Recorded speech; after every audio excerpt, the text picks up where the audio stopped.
Bien,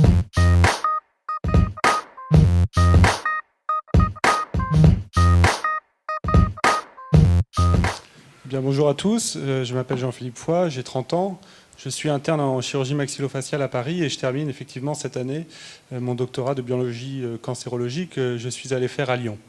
J'avais envie en fait de faire ce double cursus professionnel après un stage de recherche que j'ai fait au MD Anderson, qui est un centre de lutte contre le cancer à Houston aux États-Unis, qui m'a vraiment donné envie de participer moi aussi en tant que chirurgien au développement de ce qu'on appelle aujourd'hui la médecine personnalisée, qui consiste à donner le bon traitement au bon patient au bon moment, à partir de spécificités biologiques moléculaires. Et c'est une médecine qui est très prometteuse en cancérologie, qui malheureusement est un domaine qui nous touche tous de près ou de loin. Et c'est pour cela que le gouvernement a lancé il y a 3 ans un nouveau plan cancer, qui a fait notamment, dans ses priorités, qui a mis un point important sur la prévention à laquelle je m'intéresse particulièrement. Mais la prévention du cancer, c'est très vaste. C'est bien sûr supprimer les facteurs de risque, comme le tabac et l'alcool, mais c'est aussi savoir le détecter très précocement, voire même avant le stade de cancer.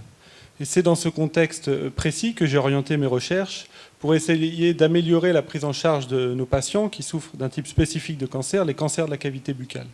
Ce sont des cancers qui aujourd'hui sont trop souvent diagnostiqués à un stade avancé de la maladie, alors qu'ils peuvent se développer à partir de lésions bénignes de la bouche, qu'on dit précancéreuses, mais plutôt qu'on doit dire à potentiel malin, parce que ce sont des lésions qui vont se transformer en cancer que dans un certain pourcentage de cas. Et tout l'enjeu est d'identifier effectivement celles qui sont à haut risque de cancer pour les traiter efficacement et enrayer leur transformation maligne. Au cours de mon doctorat, j'ai donc identifié plusieurs biomarqueurs associés à ce risque de cancer.